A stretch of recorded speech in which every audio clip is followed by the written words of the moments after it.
주님, 이 시간 우리가 주님 앞에 있습니다. 주여 말씀하옵소서. 주의 종이 듣겠나이다.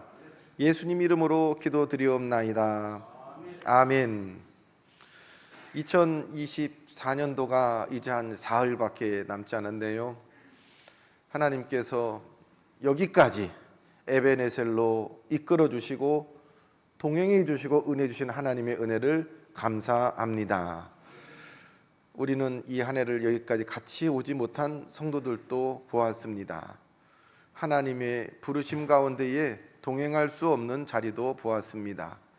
그러나 내게 주신 많은 은혜, 이 사흘간에 뭘 새로운 것을 더 구하겠습니까?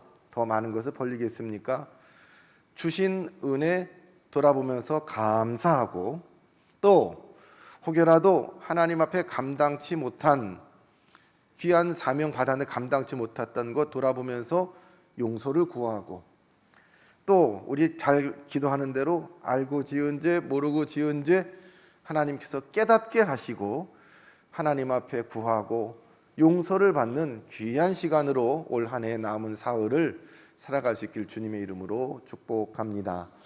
무엇보다도 하나님 앞에서도 살아야 되겠지만 52번의 예배 가운데에 우리와 늘 같이 예배한 옆에 있는 성도님들께 성도님 고맙습니다. 감사합니다. 우리 서로 좌우에 계신 분 앞뒤에 계신 분하고 성도님 거기 계셔서 고맙습니다. 감사합니다. 인사하겠습니다. 성도님 거기 계셔서 고맙습니다. 감사합니다. 감사합니다. 고맙습니다. 여기 있어서 감사한 거지요. 이 예배를 위해서 많은 분들이 몸된 교회를 섬겨 주셨습니다. 우리 조금 전 불렀던 우리 찬양대, 우리가 늘 찬양대를 통해서 많은 은혜를 받았지만 올해 특별히 저는 큰 은혜를 받았습니다. 지나가는 말이 아니라 말씀 전하기 전에 이 찬양대 찬양을 듣고 너무나 은혜가 되고 성령의 감동하심이 있어서 오늘 예배는 그냥 이 찬양대 찬양 한번 더 듣고 설교 안 하고 끝내도 좋겠다 싶은 때가 실제로 많았습니다. 눈물로 기도하시고 섬겨주신 우리 지휘자님, 그리고 우리 반주자님, 대원 한 분 한 분, 이분들을 우리에게 보내주신 하나님 은혜를 찬양하고 감사합니다. 또 우리 앉아서 예배 드리는 것도 때로는 어려운데 저 뒤에 방송실에는 늘 보이지 않게 여름엔 여름대로 덥고 답답하고 저기 또 지금 발 시려워요. 거기서 보이지 않는 곳에서 바짝 긴장하면서 예배를 협력해주고 도와주신 우리 방송실에 있는 우리 성도님도 감사합니다. 재정부 안내하시는 분들, 그리고 또 우리 주방에서 예배 후에 식탁 예배를 위해서 주중에 시간을 내서 장을 보고 재료를 다듬고 정성껏 음식을 만들고 주방을 정리하고 청소하고 한 분 한 분 우리 교회 학교 교사며 차량 운행해 주시는 분 한 분 한 분 다 우리 성도님들의 협력과 사랑이 있었기에 우리가 여기까지 올 수 있었음을 우리 알고 서로에게 하나님 은혜 감사하고 성도님 은혜 감사할 수 있어야 되겠습니다. 또한 우리가 보이지 않는 곳에서 이 시간에도 혹은 이 예배에 참석하지 못하는 가운데에도 저들 자리에서 영상으로 집에서 몸이 아파서 집에서 병실에서 혹은 시설에서 이 자리를 사모하면서 몸된 교회에서 기도하는 성도님들도 있습니다. 우리가 잘 아시는 대로 우리 유용렬 권사님은 아주 연세 많으신 노모를 모시느라고 고향인 청주에 내려가서 모든 예배를 영상으로 다 드리는 걸 제가 알고 있습니다. 모든 예배, 심지어 새벽 예배까지요. 새벽 예배가 유튜브 나와 하시는 분 있을지 모르겠어요. 새벽 예배도 매일매일 유튜브로 나가는데 그 예배도 빠짐없이 보면서 몸된 교회를 위해서 기도하는 성도님들도 있습니다. 이 성도님들께도 또 감사합니다. 우리의 마음이 닿지 못하는 곳, 눈이 미치지 못하는 곳, 그러나 하나님은 이미 보시고 아시는 줄로 믿습니다. 하나님께서 여러분의 헌신을 보시고 받아주시고 더하시는 은혜로 이미 채워주시고 장차로 여러분과 여러분의 가정 가운데 은혜로 더해질 줄로 믿습니다. 오늘 주신 말씀, 올해의 마지막 송년주일에 사무엘상 2장 말씀을 우리에게 하나님께서 통하여 말씀하십니다. 이 말씀은 이 사무엘이라는 사람으로 시작됩니다. 이 사무엘은 그 앞에 있던 사사시대, 약 400년 가까운 사사시대와 왕정시대의 그 사이에서 사사시대를 마무리하고 왕정시대를 여는 중간에 다리와 같은 역할을 했던 사람이 바로 이 사무엘이었습니다. 사사시대는 400년 동안 매우 혼란한 시대였습니다. 젖과 꿀이 흐르는 가나안 땅에 저들은 들어왔지만, 그쪽에서 하나님이 약속하신 땅에서 하나님이 주신 은혜를 받고 살았지만, 정작 하나님을 온전히 저들의 삶의 왕으로 모시지 못하고, 주로 모시지 못하고 여기 기웃 저기 기웃거리다가 많은 실패를 경험한 시대가 바로 이 사사시대였습니다. 그래서 사사시대를 가늠하는 중요한 요절 하나가, 그때에 이스라엘의 왕이 없었으므로, 그 땅에 왕이 없었으므로 사람들이 저마다 자기 소견에 옳은 대로 행하였더라. 내 맘대로, 내 뜻대로, 내 고집대로, 내 생각대로, 내 생각에는, 내 경험에는, 내 마음에는, 그것이 하나님의 말씀보다 앞서로 살았던 시대를 사사시대였다라는 것입니다. 여러분, 간혹 살다 보면 어느 지혜로운 사람이 있어서 그 사람 말이 옳은 것 같아요. 그러나 우리는 압니다. 절대 진리는 아니에요. 그 상황에는 그 말이 맞았을지 몰라요. 그 사람 뜻이 옳았을지 몰라요. 그러나 온전히 그 사람 말만 붙잡고 살아갈 수는 없습니다. 그러나 그 과거에 성공했던 경험, 내가 알았던 지식, 내 욕심, 내 이익이 앞서서 하나님의 말씀, 하나님의 생각을 뒤로 놓았을 때에 그 시대를 성경은 사사시대라고 말합니다. 여러분, 그러니 사는 게 얼마나 힘들었겠어요. 각각 우리 자녀들도 때로는 부모 말 안 듣고 자기들 멋대로 좀 컸다고, 머리 컸다고 고집할 때 부모 노릇도 참 힘들잖아요. 부모 역할도 힘들어요. 그런데 하나님이 보시니까 다들 얼마나 그렇게 잘났는지, 얼마나 똑똑했는지, 심지어는 하나님을 가르치려고 합니다. 그게 사사시대입니다. 많은 어려움들이 그 시대에 있었습니다. 그러던 중에 이렇게 저렇게 낭패를 보고 실패하는 중에 문득 이 백성들이 주변을 둘러보니까요, 옆에 있는 블레셋이나 다른 나라들 보니까 새로운 제도 시스템이 됐는데 그거 괜찮아 보이거든요. 왕정시대가 시작됐습니다. 그 중에 인물도 좋고 똑똑하고 힘도 있어 보이는 사람이 왕이 되면 거기다가 금으로 장식한 옷을 입히고 금관을 씌우고 근상 궁궐을 지어주고 그 사람에게 모든 권한을 맡기면 척척척 그 사람을 중심으로 모든 것이 다 잘 되는 것 같아요. 그래서 이 백성이 사무엘을 통해서 하나님 앞에 이렇게 말합니다. 우리도 열방과 같이 왕을 주옵소서. 하나님, 저거 참 좋은 시스템 같아요. 제도 같아요. 이참에 우리도 시스템을 바꿔보지요. 제도를 바꿔보지요. 왕정으로 갑시다. 하나님이 뭐라고 하셨을까? 그거 좋은 생각이다. 니는 어떻게 그런 좋은 생각을 했냐? 사무엘도 이 백성의 요구가 정당하지 못한 걸, 옳지 못한 걸 알았지요. 그럴 때 하나님께서 사무엘에게 이렇게 말씀하세요. 저들이 사무엘 너를 버린 게 아니야. 너를 통해 주시는 하나님의 말씀을 외면한 거, 너를 버린 것이 아니라 저 백성이 나를 버렸다. 이미 이스라엘은 하나님이 왕이 되어주시는 신정 통치를 하고 있습니다. 그러나에도 불구하고 이 백성이 하나님을 거부하고 자기들 원하는 대로, 소원하는 대로 자기 욕심을 따라 살아가고자 할 때에 되지도 않을 그 요구를 하나님이 쟤네들 몰라서 그래, 놔둬 하게 둬 허락했습니다. 왕정돼서 뭐가 달라졌을까요? 그 어려운 시대, 우리는 그 시대를 과도기라고 그러지요. 어떤 제도나 시대가 변혁을 겪고 바뀌는 그 과도기인데, 그 시대를 어렵게 하나님의 말씀을 대변하며 살았던 사람이 바로 이 사무엘이었습니다. 사무엘이 뭐 대단한 영광이 있었을까요? 힘들었지요. 우리가 지금 어찌 보면 이 사사시대와 왕정시대의 그 변혁기처럼 또 다른 변혁기를 살아가고 있지는 않나라는 생각을 해봅니다.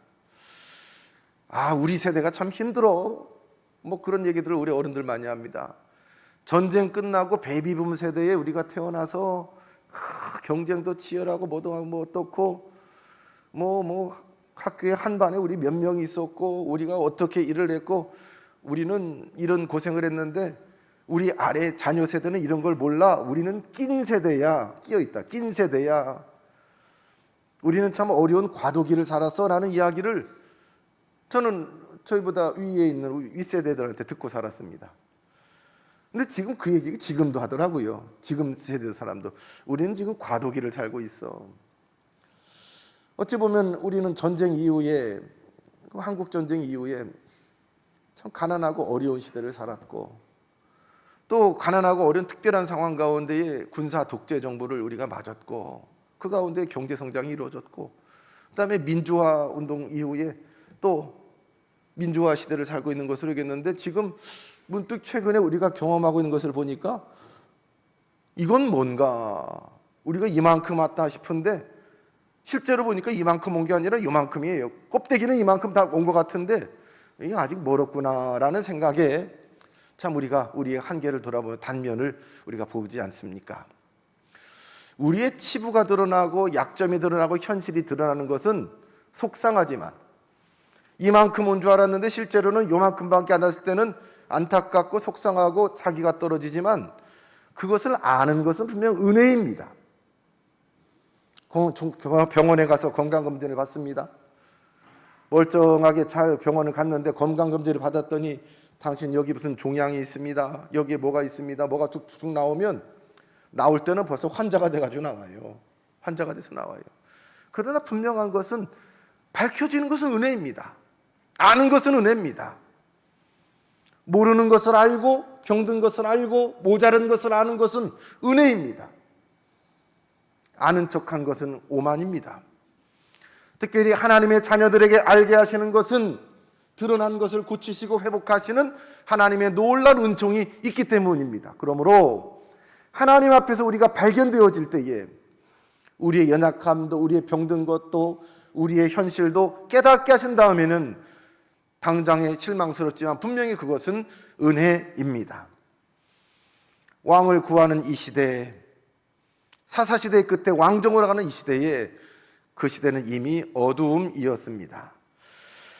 여러 가지 어두움이 있지만 그 가운데도 특별히 신앙적인 어두움의 시대였습니다.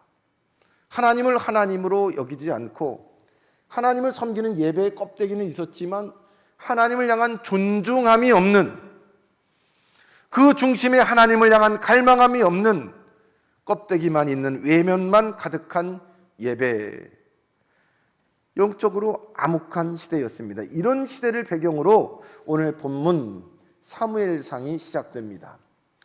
이 답답한 이 시대를 대변하는 한 사람이 나오는데 사무엘의 어머니 한나에 관한 이야기를 시작하지요. 한나는 왜 답답했습니까? 남들 다 누린 것 같은 어머니 되는 은혜를 그는 누리지 못합니다. 다른 사람들 다 손에 손잡고 아이들 돌보고 안고 젖 먹이는데 이 여인에게는 그 은혜가 주어지지 않습니다. 그게 참 답답했습니다. 그게 괴로움이었습니다. 심지어 그의 남편은 아이를 가질 수 없는 자신을 대신해서 또 다른 아내를 들여서 그 아내를 그 여인을 통하여 또 다른 자녀를 낳게 되었을 때, 자녀를 아들을 보게 되었을 때에 이 여인의 괴로움은 극에 달했습니다. 그때 남편을 원망하고 세상을 원망하고 자신을 원망해서 나락으로 떨어지는 것이 아니라 그 아픔을 가지고 이 여인은 하나님 앞에 나와서 성소에 나와서 엎드려서 울부짖으며 기도했다라고 한 여인의 아픔으로부터 시작합니다. 지난주에 우리가 성탄주의를 지냈는데 예수님의 어머니인 마리아도 또 다른 아픔을 가진 여인 아니겠습니까? 이 마리아는 왜 괴롭고 답답했어요? 남자를 알지 못하는데 처녀의 몸인데 임신하고 아이를 낳는다는 거예요. 이게 괴로움이었습니다. 알 수 없는 그 일을 이 여인이 예수님의 어머니 마리아가 주의 여종이오니 주의 뜻대로 주의 말씀대로 내게 이루어지이다라고 아멘 해버렸습니다. 그리고 나서 실제로 예수님도 예수님의 어머니도 마리아도 그리고 이 한나는 아이를 낳을 수 없는 중에 마리아는 아이를 낳아서는 안 되는 중에 각각 출산하게 되었고, 이 답답한 중에 출산한 이 두 사람이 크게 하나님을 찬송합니다. 누가복음에 보면 아이를 낳은, 예수님을 낳은 마리아의 노래, 마리아의 찬가가 나오는데, 놀랍게 그 마리아의 찬가는 이 사무엘의 어머니 한나가 아이를 낳고 기뻐하며 부른 그 찬가와 아주 흡사합니다. 즉 예수님의 어머니와 예수님의 탄생과 예수님의 그 유년 시절이 사무엘의 어머니 한나와 그리고 그의 임신과 출산과 성장과 매우 흡사하게 닮아 있는 것을 볼 수가 있습니다. 그 시대도 닮아 있었습니다. 종교 지도자들이 저들의 자리에서 온전히 하나님의 사제로서의 역할을 온전히 감당하지 못하고 하나님을 경멸할 때에 그 시대는 어두웠습니다. 그 당시 제사장은 엘리였지요.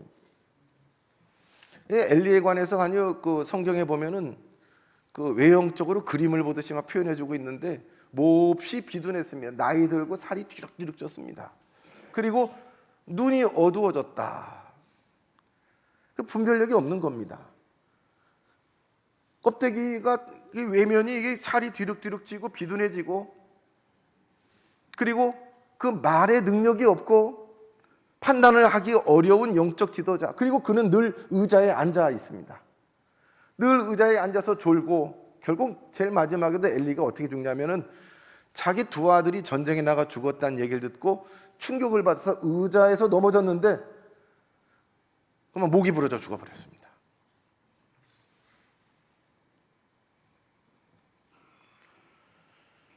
오늘 이 말씀은 참 우리에게 굉장히 중요한 경고를 줍니다.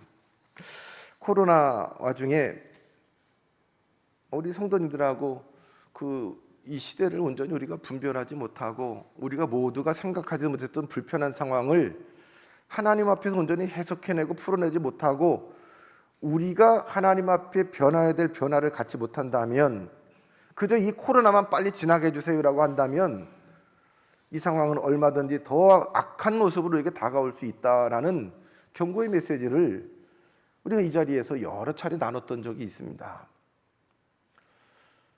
코로나 전과 후, 지금 우리는 어떤 하나님의 음성을 듣고 어떻게 달라진 모습으로 하나님 앞에 있습니까? 하던 대로 그냥 사세요? 뭐 그냥 여기 그냥 하던 대로 그냥 하고 계십니까? 근데 하나님이 우리 각자와 교회와 이 사회 가운데 강력하게 요청하시는 메시지가 있는데 그것을 놓칠 때에 우리는 그보다 더 악한 시대를 경험할 수가 있다는 것입니다.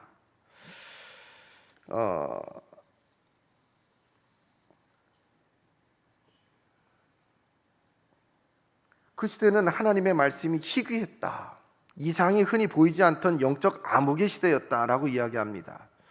하나님의 말씀을 대언해야 할 엘리 제사장은 늙어서 눈이 어두웠고, 그래서 하나님은 성숙하지만 어두웠던 이 엘리에게 메시지를 직접 전하지 않고 오히려 아직 미숙하지만 어린 영민하던 사무엘을 통해서 하나님의 메시지를 전하게 되는 것입니다. 엘리는 처음부터 의자에 앉아서 둔한 모습으로 출연해서 마지막 의자에서 죽어가는 그런 모습으로 그려집니다. 반면에 엘리와 대조제는 또 다른 성도 한나의 모습을 비추면서 하나님께서는 이스라엘 처지를 돌봐주실 것을 암시를 줍니다. 오늘의 본문 21절에 보면 여호와는 한나를 돌보셔서 그를 임신하게 했다, 돌보셨다라는 말이 나옵니다.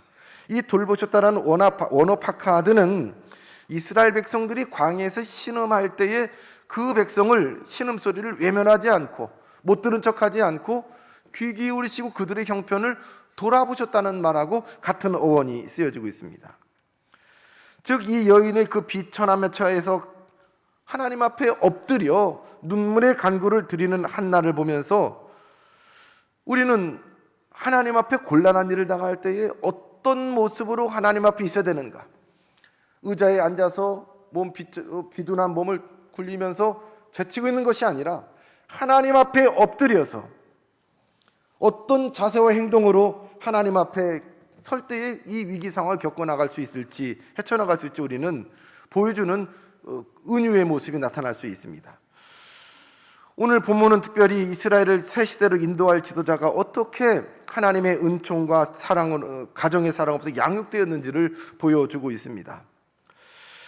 사무엘이 하나님과 사람으로부터 은총을 받았다는 것처럼 오늘 이 본문 18절에서 20절은 사무엘의 교육이 사무엘의 가정, 즉 사무엘의 어머니와 하나님과 사이에 아주 협업, 같이 팀워크를 이루어서 어떻게 하나님의 사람 하나가 만들어지는지를 정교하게 보여주고 있습니다. 하나님의 지도자 사무엘은 하나님을 섬기는 훈련에 의해서는 아주 각별하게 구별되어 있었습니다. 다른 아이들이 집에서 엄마 품에서 엄마가 주는 음식을 먹고서 그 집에 거할 때에 이 어린아이 사무엘은 집과는 다르게 성전에서 생활하였습니다. 그리고 제사장이 입는 에봇을 입고 하나님을 섬겼습니다. 여러분, 어렵게 하나님 은혜로 불임 중에 낳은 이 아들이 얼마나 사랑스럽고 얼마나 보고 싶고 소중하겠습니까? 그런데 이 어머니 한나는 그 어린 아들을 그 소중함과 그 간절함과 사랑함을 넘어서서 그것보다 우선하여 하나님과의 약속을 먼저 저가 떠올리고 그 약속을 이루어 나갑니다. 그것을 이 사무엘이 보았습니다. 사무엘도 얼마나 힘들었겠어요. 어린 나이에 시커먼 아저씨하고 낯선 곳에서 하루하루 순간순간을 보내는 일이 저도 늘 질문이었을 겁니다. 왜 나는 여기서 내가 부모도 없는 것도 아닌데 여기서 이러고 있나? 그때마다 어머니가 자기에게 했던 말, 그 눈빛을 잊을 수가 없습니다. 나도 너를 보고 싶지만, 너를 품에 안고 싶지만, 어머니가 너를 낳기 전에 내가 이런 기도를 했고 이렇게 약속했댄다. 어머니가 보고 싶을 때마다 어린 사무엘은 하나님과 어머니하고 사이에 있었던 그 약속은 무엇인가? 그것이 얼마나 중요한 것이기에 이렇게 떨어져서 외로움 가운데에 나를 여기 놔둘 정도로 그것이 중요한 것인가? 마음의 교육이 되었습니다. 훈련이 되었습니다. 그래서 제사장 엘리도와 제사를 섬기고 그 성전을 섬길 때에 온 마음과 정성으로, 건성으로지 않았습니다. 그렇게 정성으로 죄에 주어진 것들을 감당했습니다. 이 한나와 제사장 엘리의 삶의 태도는 각각의 개인의 문제로 끝나지 않습니다. 엘리는 엘리대로, 한나는 한나대로 그대로 아이들이 보고 배웠습니다. 이게 참 무섭지요. 우리는 여기서 좀 살면서 하나님 앞에 잘 섬길 수도 있고 뭐 그렇지 못할 때도 있어요. 이 자리가 얼마나 귀한지 힘을 다하여 예배자를 지킬 수도 있고 뭐 예배요 뭐 오늘만 예배인가. 심지어는 우리는 우리 교회는 그렇게 표현 안 하는데 주일 예배 이렇게 하는데 어느 교회는 주일 대예배 이렇게 대예배. 여러분, 예배가 어느 예배가 큰 예배가 있고 어느 예배가 작은 예배가 있어요. 근데 우리는 주일 대예배 하는 분들이 있어요. 혹은 이 9시 예배보다 11시 예배를 본 예배하는 분들도 있어요. 그렇지 않아요. 아주 잘못된 우리 인식입니다. 하나님 앞에 우리가 약속한 모든 예배는 작은 예배는 없어요. 주일 저녁 예배도 그렇습니다. 단 그것을 여러분 가정에서 드리는 겁니다. 수요 예배도 그렇습니다. 매일 새벽마다 하나님과 우리가 약속하는 새벽 제단도 그러합니다. 하나님과 내가 만나는데 이 자리가 큰 자리다 작은 자리다? 하나님이 크신 분인데 어떻게 우리가 그것을 대예배며 본예배며 이야기합니까? 그저 우리가 그냥 우리 편한 대로 낮에 대예배 한번 드렸으니까 안 가도 돼. 큰 예배 하나 제대로 드렸으니까 성가대 안 쓰는 예배면 작은 예배입니까?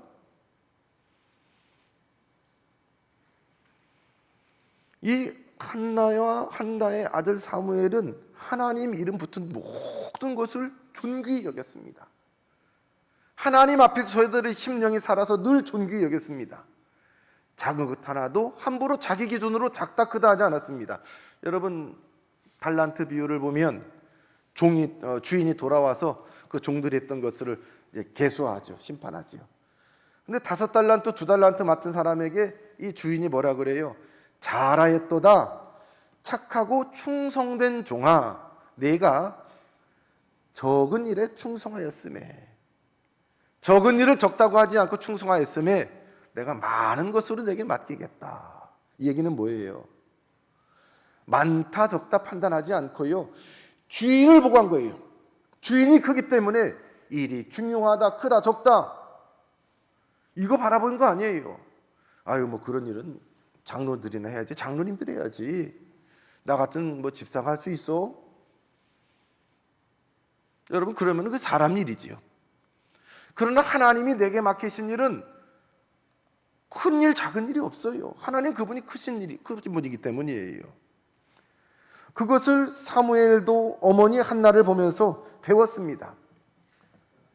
근데 그만 엘리와 그 두 아들 홈니와 비느하스는 가볍게 여겼습니다. 하나님을 알지 못했다, 성경은 이야기합니다. 몰라서 그랬대지요. 이 두 아들들이 몰라서요, 하나님 앞에 성도들이 가지고 온 재물 자기 배에 채우고 자기 주머니에 넣기에 급급했습니다. 몇 푼 안 되는데 그까짓 거. 저는 굉장히 이런 말씀을 보면서 조심합니다. 조심스럽습니다. 우리 교회의 모든 운영되는 모든 하다못해 전기세며 수도세며 모든 사역에 관련된 비용들이 성도님들의 헌금입니다. 지출의 용도에 따라서는 몇백만 원, 몇천만 원 되는 큰 용도의 지출도 있지만 몇백 원, 몇천 원짜리 작은 지출도 있습니다만, 그것은 우리 세상으로 기준으로 보면은 몇백 원, 몇천 원 그까짓 거 이렇게 할 수 있지만, 하나님에게 드려지는 헌금에 관해서는 우리 기준이 다릅니다. 그래서 어디 에어컨이 사람 눈에 켜져 있으면 그거 꺼야지요. 헌금이 그렇게 흘러가면 안 되지요. 하나님의 것이기 때문입니다. 내 것 같으면 놔둘 수도 있어요. 갔다 와서 끄지 할 수도 있어요. 그러나 하나님의 것이기 때문에 존중받아야 되고 귀히 여겨야 되는 것입니다. 그것을 한나도 사무엘도 했습니다. 엘리는 그거 가르치지 않았던 것 같아요. 그러니까 엘리의 두 아들들이 하나님의 것을 도둑질합니다. 자기의 배를 채우고 자기의 이익을 위해서, 때로는 자기의 욕망을 위해서 성막에서 수종드는 여인들을 성폭행하기도 합니다. 있을 수 없는 그런 일들이 자기 아들들에게 벌어질 때에 엘리는 제대로 가르치지 못합니다. 그런데 겨우 한다는 얘기가, 아들들아, 내가 너희들에 관한 좋지 않은 소문을 들어서 조심해. 왜 이렇게밖에 못해요? 왜 이렇게밖에 못해요? 우리가 알잖아요. 우리 자식들이 잘못할 때 따끔하게 야단치고 불러다가 야단을 치고 그러면 안 된다! 왜 못합니까? 내가 그렇게 사니까 그러죠. 내가 그렇게 사니까. 하나님을 온전히 존중하지 못하고 하나님의 시간, 하나님의 자리, 하나님의 사명, 그 자식들 다 보고 자랐단 말이죠. 벌써 야단치면은 자녀들 하는 소리가 내게 들리는 것 같아요. 당신이나 똑바로 하세요. 다 우리가 봤는데, 아는데 당신이나 똑바로 하세요. 이게 참 비극이에요. 이게 참 비극이에요. 이게 참 우리 괴로움이에요.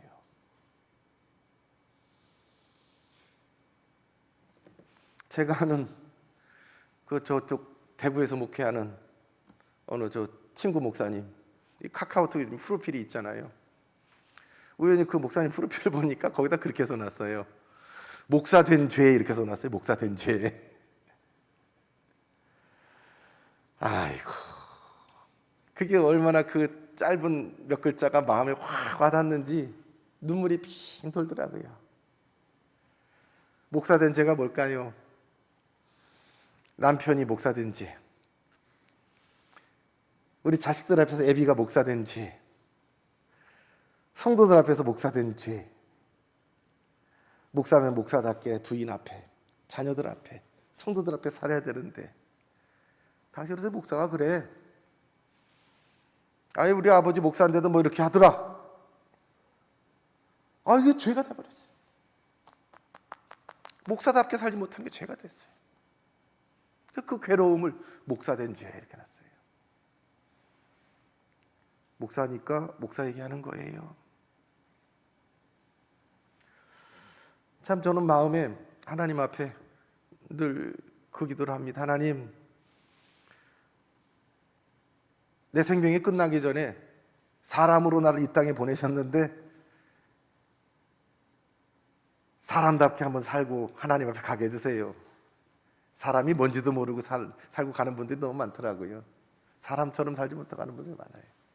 하나님, 목회 끝나기 전에 왜 나를 목사로 부르셨는지 알게 하시고 한 번이라도 한순간이라도 목사처럼 살다가 가게 해주세요. 저 좀 목사 좀 만들어주세요. 엘리는 그렇게 하면 안 돼 라고 하고서 그냥 끝나버려요. 어떻게 했었어야 될까요? 어떻게 했었을까요? 자기가 달라져야지요. 혹 내가 도둑질 하더라도 이놈들아, 너희들은 도둑질 하면 안 돼, 벌받아 했었어야지요. 그거를 감당하지 못합니다.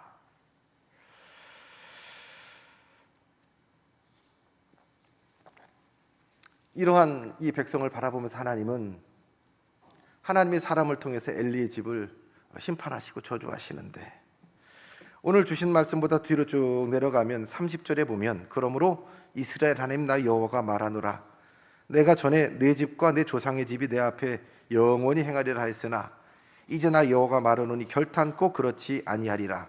나를 존중히 여기는 자를 내가 존중히 여기고 나를 멸시하는 자를 내가 경멸하리라. 나를 존중히 여기는 자를 내가 존중히 여기고 나를 멸시하는 자를 내가 경멸하리라 라고 말씀하세요. 문제를 정확하게 짚어주시네요. 나는 하나님이다. 하나님을 하나님 대접해줘라. 하나님을 하나님으로 인정해라. 이 한나가 아이를 가질 수 없을 때에 아유 나는 참 박복한 여자야 하면서 남편하고 맨날 바가지 긁고 싸우고 남편의 또 다른 여자랑 머리채 잡고 싸우고 막 살지 않습니다. 어떤 출산의 가능성이 없지만 하나님 앞에 나와서 이 여자는 신앙 고백을 하는 겁니다. 하나님, 하나님이시잖아요. 이게 여인의 신앙 고백이에요. 울면서 하나님 무조건 나의 아기를 주세요 되쓰는 것이 아니라 하나님, 하나님이시잖아요. 하나님을 존중하는 겁니다.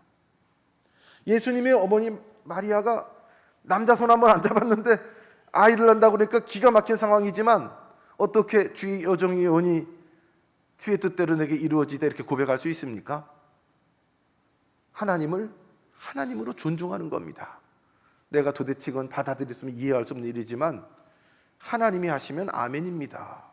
이 믿음이에요. 이런 믿음으로 응답하는 자들을 통하여 이 칠흑과 같은 암흑의 시대에 하나님은 그를 여인을 통하여 사무엘을 허락하시고 깊은 암흑과 같은 그 가운데에 하나님의 등불이 아직 꺼지지 않았다. 이렇게 하나님 앞에 믿음으로 응답하는 사람을 통하여 하나님은 그 시대를 밝히신다라고 말씀하십니다. 코로나 때 우리 교회에 관한 대한민국 사회의 신임도가 급격히 추락을 했습니다. 아이고 교회 말이야 이런 어려운 일 당할 때 자기들만 살라고 모여가지고 밥 먹고 모여서 뭐하고 물론 일부 교회지만 그게 굉장히 큰 충격이었던 것 같아요. 그리고 최근에 우리가 겪고 있는 이 정치적인 이런 상황 가운데에도 일부 교계 지도자들의 참 분별 없는 언행들, 이것들이 또 한 번 교회를 세상으로부터 실망시키고 신뢰들을 확 또 떨어뜨리고 있습니다. 이 굉장히 격동하는 이 시대에 우리 교회의 스탠스라고 그러죠. 우리의 중심, 우리의 걸음을 어디에 두고 가야 될 것인가? 세상의 눈치를 봐야 되겠습니까? 과거의 역사를 바라보면서 여기에 우리가 이쯤 하면 되겠지 하고 잡을 것입니까? 아니죠. 우리가 제일 먼저 바라봐야 될 것은 우리의 중심을 하나님 앞에 두는 일입니다. 하나님을 두려워할 줄 알고 하나님을 존중할 줄 알고 다 끝난 것처럼 낙심할 것도 아니고 실망할 것도 아니고 하나님께서 우리의 민낯을 그대로 보여주실 때에 하나님 앞에 교회와 성도가 회개할 것은 회개해야 합니다. 또 성령께서 이끄시는 대로 우리가 가야 할 곳, 마음 두어야 될 곳에 이끌리심 받아 거기에 담대하게 나가야 할 것입니다. 마치 하나님 앞에 응답을 받고 아무 된 것도 없는데 근심 없이 집으로 돌아갔던 한나처럼 주의 뜻이오니 뜻대로 내게 이루어지다 응답했던 마리아처럼 오늘 우리는 눈앞에 있는 것들로 다 주판할 징교 계산해서 결론 나면 가는 것이 아니라 믿음으로 주의 말씀 앞에 순종하여 나가는 자들을 통하여 하나님은 하나님의 역사를 이 어둠 가운데 새롭게 밝히시는 것을 볼 수가 있습니다. 깊고 어두운 이 시대에 이 성주산 중턱에 세워주신 우리 낙원재단의 그 작은 믿음의 등불을 통하여 부천을 밝히고 시흥을 밝히고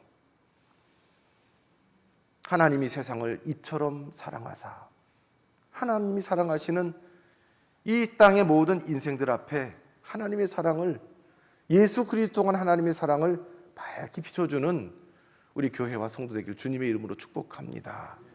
이 믿음으로 살아가는 여러분 모든 자리마다 그렇게 하나님의 거룩한 빛을 믿음으로 응답하여 살아가는 놀라운 은혜가 있기를 다시 한번 주님의 이름으로 축복합니다. 주님, 많이 어둡습니다.